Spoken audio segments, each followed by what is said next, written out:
Hi, I'm Dave of Urban Astro, and tonight I'm going to do my third night, which should be about 8 more hours of the Rosette Nebula.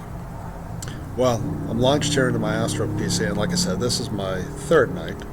I've had 2 other nights within the past week shooting the Rosette Nebula. And I shot the Rosette Nebula last year, but unfortunately I did it the subs that I took are in a new file format, the XISF format, which is only readable by PixInsight and not readable by what I use to stack all my images, which is Astro Pixel Processor. And Astro Pixel Processor will not support it. And so therefore I have subs from last year that I can't manipulate outside of going and working through PixInsight. And to be honest with you, I did it, but I didn't like what the results were. So this year I thought that I would go ahead when I had a few free nights and go ahead and shoot the Rosette again, only this time doing it just as simple FITS files, so that way I can process them the way that I want to in Astro Pixel Processor, get them stretched the way that I want to, and then go ahead and process them in PixInsight and Adobe Photoshop. So tonight's night number 3, and I'm capturing somewhere in the neighborhood of about 8.5 to almost 9 hours a night. Like I said, I've got about 2 nights under my belt. Probably by the time I prune back the subs, looking for good star quality and all that kind of good stuff, and RMS error and all that. So once I selectively prune through all of my subs, with the past 2 nights, I probably have about 16 hours of data. So probably about 3 hours of data is going to get trashed. I haven't gone through them yet, but I'm expecting about 3 hours worth of data I will not accept and put into the reject pile. And tonight I'll do about another 9 more hours, and I'll probably end up rejecting about an hour's worth of tonight's. Sometimes when you get close to the horizons on either side, things just get wonky and you end up with subs that you're not perfectly happy with. And I'm thinking that that's probably going to be the same kind of thing here, as I'll end up with some subs that are subpar, and I really want good subs. So I'm here in my Astro PC, and I'm going ahead and get my started sequence going up.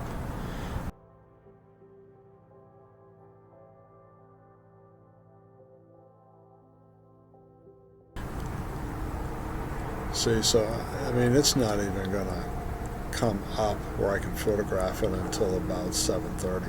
So I got about another hour to go, and then it will set at about 5. So let me go ahead and reset the sequence. That just resets everything. So everything's good. So I'm just going to go ahead and hit start sequence.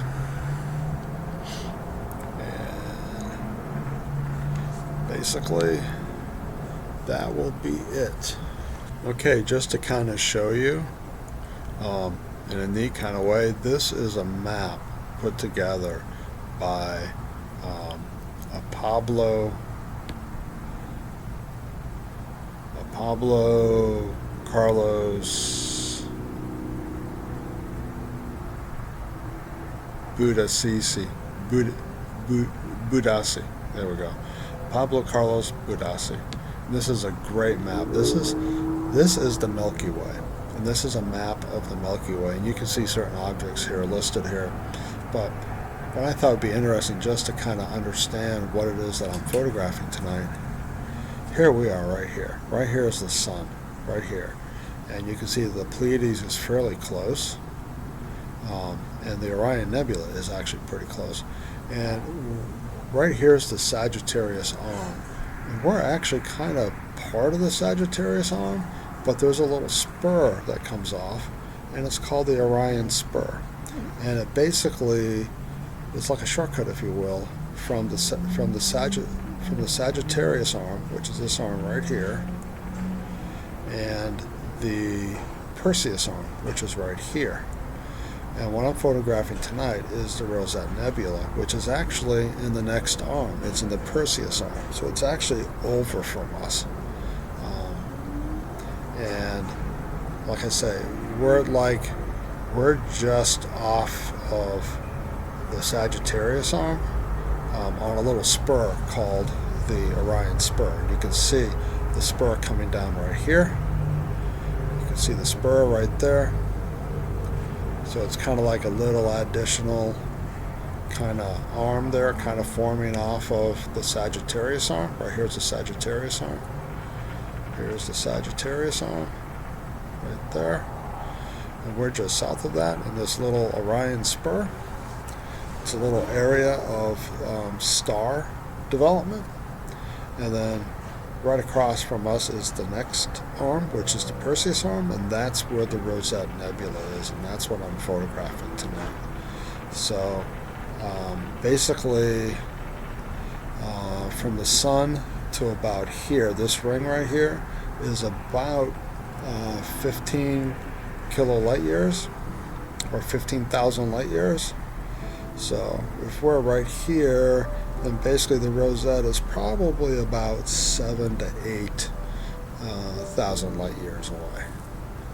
It's basically what that's kind of telling me, because we're about halfway between the sun and here, about. So I'm going to say we're probably about 7,500 light years away from the Rosette Nebula, which is actually in the Perseus arm. It's not even in our own arm, which is the Sagittarius arm. And you can see the spur right here. The spur comes down like here, and it cuts across through the Perseus arm. You got the Perseus transit here, and it comes right on down to the outer arm. So it's like really kind of another arm that just kind of cuts through.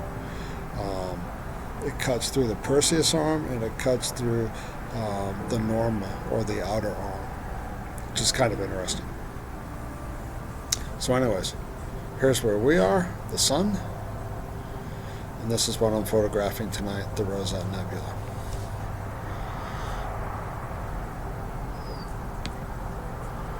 Alright, well, hopefully I got a good third night, and again, I won't know for about another 2 hours, because it will not start shooting for another 2 hours, so I've got to wait.